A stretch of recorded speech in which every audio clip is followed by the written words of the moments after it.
लोग का मानना है और लोग बताते हैं कि भाभी जो होती है माँ समान होती है, और छोटा जो देवर होता है वो बेटे समान होता है। लेकिन आज के दौर में ना भाभी अपने बेटे को देवर जैसा, अपने देवर को देवर जैसा मान रही है, ना ही देवर भाभी को भाभी जैसा मान रहा है। बस सबके दिल में एक आग लगी हुई है, जो कि हवस की आग लगी हुई है।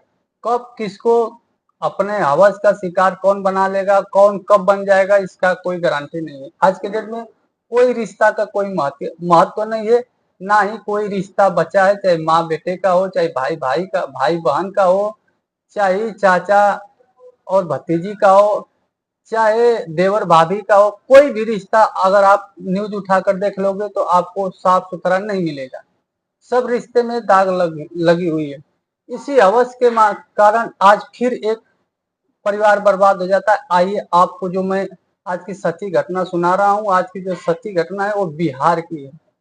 बिहार के रहने वाले राम नरेश, जिनके पत्नी का नाम बताया जाता है विमला देवी। उनके दो बेटे थे, आर्यन और अरुण। बड़ा बेटा आर्यन जो था 12वीं का छात्र था, और छोटा बेटा जो आर्यन था, अरुण था, वो 10वीं का छात्र था। धीरे धीरे बड़ा बेटा जवान होता है और उसकी शादी होती है। शादी होती है जब घर में उसकी दुल्हन बन के आती है मीना।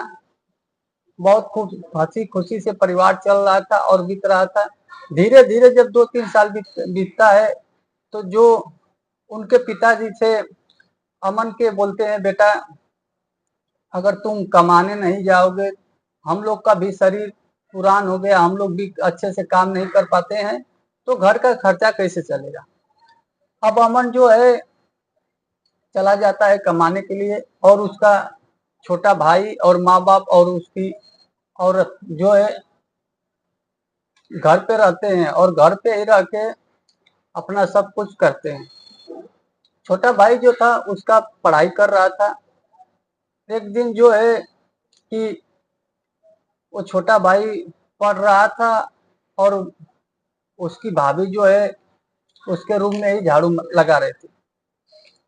भाभी झाड़ू लगाते लगाते उसके करीब जाती है तो वो देखता है कि उसका जो साड़ी का आंचल हुआ था, आंचल है वो उसके सीने से नीचे था, और उसका छाती दिख रही थी। उसको देखता है उस भाभी का देवर, तो देखकर देखते ही रह जाता है, जब तक देखता है जब तक कि उस रूम से वो झाड़ू मार के चली नहीं जाती। जब उस रूम से वो भाभी झाड़ू मार के चली जाती है बाहर, तो दरवाजे पे जाके दूसरे उधर झाड़ू मारती है, वहां भी देखते हैं। अब ये दिन रात वो सोचने लगता है, उसको एक खुला उसके स्तन को देखने के लिए कि मैं इसको खुला और ओपन और पूरा मैं कैसे देखूं। दिन रात उसके मन में यही बात चल रही थी अरुण के। अब एक दिन ऐसा होता है कि भाभी जो थी मीना, उसकी तबीयत खराब हो जाती है, और उससे बोलती है मेरा थोड़ा मार्केट जा रहे हो तो तबीयत खराब है, थोड़ा कुछ दवा ले लेना। अब अरुण जाता है मेडिकल पे और दवा लेता है, दवा लेके आता है, दवा देता है भाभी को। भाभी रात को खाती है, खाकर सो जाती है, आराम होता है। सुबह फिर बोलता है अरुण की भाभी आराम हुआ। मीना बोलती है हाँ आराम है। फिर उसको 2 गोली देता है, बोलता है उसको मत खाओ, इससे खाओ, जो थोड़ा बहुत दर्द कर रहा है वो भी आराम हो जाएगा। तो उसको जो 2 गोली देता है अरुण, वो अलग अलग कंपनी की 2 गोली थी, जो सेक्स पावर की गोली थी, जो सेक्स बढ़ाने वाली थी। उसको दोनों गोली को जो है खाना नहाकर खाकर जो है कि मीना खा लेती है। अब मीना उस गोली को खाने के बाद चल जाती है सोने के लिए, और उसके माता पिता जो थे अरुण के चल जाते हैं खेत में काम करने के लिए। कुछ टाइम के बाद 1 घंटा जैसे बीता, जब वो दवा काम की मीना को, तो उसके शरीर में कुछ अजीब सा लगने लगा, और गर्मी सी होने लगी, और सेक्स की इच्छा होने लगी। अब वो उस सेक्स पावर की गोली से एकदम बेचैन हो गई कि अभी मैं क्या करूं। अपने से एकदम परेशान हो गई, दोबारा जाके बाथरूम में नहाती है, नहाने के बाद फिर आती है, फिर भी उसको जितना टाइम बढ़ रहा है उतना उसके पास उससे बेचैनी बढ़ रही है। अब इधर उधर रूम में करने लगी, और उसी रूम में करने लगी, पूरा घर में घूमने लगी, और अपने रूम में जो था अरुण चुपचाप बैठा था, एक खेला देख रहा था। जब ऐसा हुआ तो अपने रूम में कुछ टाइम के बाद अपने रूम में भाभी जाती है और अपना पूरा कपड़ा निकाल कर सो जाती है, अपने आप को लगती है बेचैनी महसूस करने। इसी टाइम का जो है कि अरुण इंतजार कर रहा था, और अरुण रूम में जाता है और अपने भाभी को हक कर लेता है, पकड़ लेता है। भाभी बोलती है नहीं नहीं ऐसा तुम क्या कर रहे हो, ये सब गलत है सर।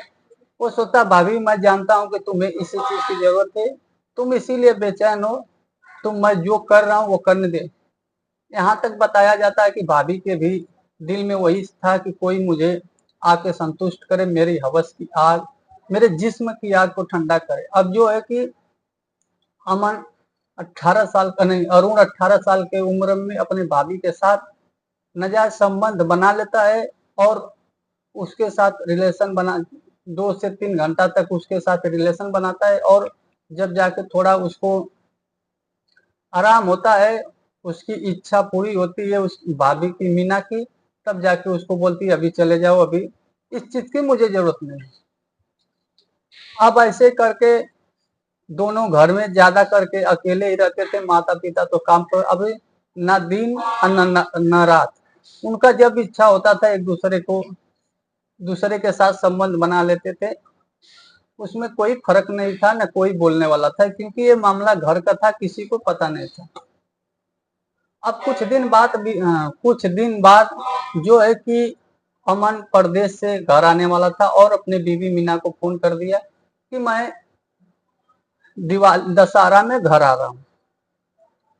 ये बात जो है मीना अरुण को बताती है कि अभी आपके भैया जो है अमन आने वाले हैं, अगर वो आ जाएंगे तो हम लोग नहीं मिल पाएंगे, हम लोग को मिलने में बहुत असुविधा होगी। अरुण बोलता है भाभी टेंशन मत लो, उसका भी उपाय हो जाएगा। अब जो है कि जैसे दशहरा आता है उसके 2 दिन पहले जो है अमन अपने घर पे आ जाता है, और घर में आने के वजह से ना ही उसके बीवी को खुशी थी, ना ही उसके भाई को खुशी थी। दोनों के मन में बहुत दुख था, क्योंकि वो दोनों मिल नहीं पाते थे। बस खुशी थी तो उसके माँ बाप को। अब ऐसे में ही रात को, दिन को तो न दिन को उसको टाइम मिलता था, न रात को मिलता था कि एक दूसरे को वो मिले, कुछ बात करे और कुछ रिलेशन बनाए। अब ऐसे में करते करते इतना उसको आदत बुरी लग गई थी मीना को, कि अपना आदमी उसको अच्छा नहीं लग रहा था, देवर में उसका दिल लग गया था। अब देवर का इंतजार वो भी करती रहती थी। अभी ऐसे करते करते अमन को बोली, अरे अरुण को बोली, अरुण अभी मैं तुम्हारे बिना नहीं रह पाऊंगी, और तुम्ही को कोई रास्ता निकालना पड़ेगा। अरुण बोलता है ठीक है भाभी, इसका टेंशन मत लीजिए, उसका भी मैं कुछ देखता हूँ। अब एक दिन जो है कि रात को खेत में पानी जाने वाला था, और अरुण बोलता है भैया तुम चले जाओ, मेरी तबीयत ठीक नहीं है और मैं नहीं जा पाऊंगा। अब जो है कि अमन रात को 10 बजे जैसे लाइट आता है चला जाता है खेत में पानी भरने के लिए, और उधर ही पानी भरता है, और उधर ही चारपाई लेके जाता है, उधर ही सोता है, और पानी भरने के बाद सो जाता है। रात को जैसे ही 2 बजता है अरुण उठता है और जाता है खेत पे। खेत पे जाता है तो देखता है कि भाई उसका जो है सोया हुआ था पूरी नींद में, गहरी नींद में। बाजू में एक फावड़ा रखा हुआ था, उसी फावड़े को उठाता है और उसको उसके गर्दन पे चला देता है, जिससे उसकी गर्दन कट जाती है और उसकी मौत हो जाती है। और उसको मारकर घर पे चला आता है, और फिर जाता है मीना के पास। मीना डर जाती है, अरे इतनी रात को तुम कहाँ आए, तुम्हारे भैया आ जाएंगे तो बहुत ही प्रॉब्लम हो जाएगी। अब अरुण बोलता है कि भैया आप कभी नहीं आएंगे। तो मीना बोलती है चुप पागल, तुम ऐसी बात करते हो। वो खेत पे गए हैं, अभी जगते ही होंगे, पानी भर जब जैसे खेत हो जाएगा वो आ जाएंगे। बोलता है मैं बोल रहा हूँ ना भाभी वो कभी नहीं आएंगे। ऐसे में ही फिर वो दोनों अपने एक साथ रिलेशन बनाते हैं और अरुण चला जाता है अपने रूम में और भाभी चली जाती है अपने रूम में और सो जाते हैं। जैसे सुबह होता है गांव के लोग जाते हैं खेत पे तो देखते हैं वहां पे जो है कि उसकी मुंडी अलग और बॉडी अलग पड़ी हुई थी। सब चीखने चिल्लाने लगते हैं और पूरे गांव में हल्ला मच जाता है। और उसके माता पिता जाते हैं देखते हैं तो अपने बेटे की लाश को देखकर भी रो रो कर बुरा हाल हो जाता है। और उसकी बीवी भी जाती है तो देखती है तो उसका बुरा हाल हो जाता है कि मेरे पति के साथ ऐसा हो गया। अब वो रो रो कर चिल्लाने लगी और बताने लगी, सब पूछने लगे बताने लगी, लेकिन कुछ उसको पता नहीं था। लास्ट में जब पुलिस आती है पूछती है कि तुम्हारा अगर किसी के साथ अफेयर तो नहीं था, वही है ऐसा कर सकता है, नहीं तो किसी के साथ दुश्मनी रह सकता। तब जाके जो है मीना साफ साफ बता देती है कि मेरा अफेयर इसके भाई अरुण से था, जो कि पहले से हम लोग को चल रहा था। जब से ये आ गए थे हम लोग को नहीं मिल पा रहे थे, नहीं तो ये बात मैं अरुण को बताई थी। जिसमें अरुण कल रात को आया तो मुझे बोल रहा था कि भैया हमेशा के लिए चले गए कभी नहीं आए। उसके इस गवाही पे जो है पुलिस वाले अरुण को पकड़ते हैं और उससे कड़ी से पूछताछ करने लगते हैं। तो अरुण जाकर बताता है कि हाँ अपने भाई का कत्ल मैं ही किया हूँ। तो अपने भाई के कत्ल के मामले में आज भी अरुण जो है कि जेल में है और जेल की सजा काट रहा है। तो आप लोग से भाई मैं हर वीडियो में निवेदन करता हूँ कि आप लोग अगर मेरा वीडियो जो भी है भाई चाहे बहन कोई भी देख रहा है तो आप लोग ऐसा कदम मत उठाइए कि जिससे आपका परिवार आपका घर बना बनाया बर्बाद हो जाए। तो नमस्कार प्रणाम। आपको हमारा वीडियो कैसा लगा कमेंट करके बताएं और हमारे चैनल को भाई सब्सक्राइब करें और वीडियो को ज्यादा से ज्यादा शेयर करें कि और लोग को भी पता चल सके कि आज के दुनिया में क्या हो रहा है क्या नहीं हो रहा है। नमस्कार।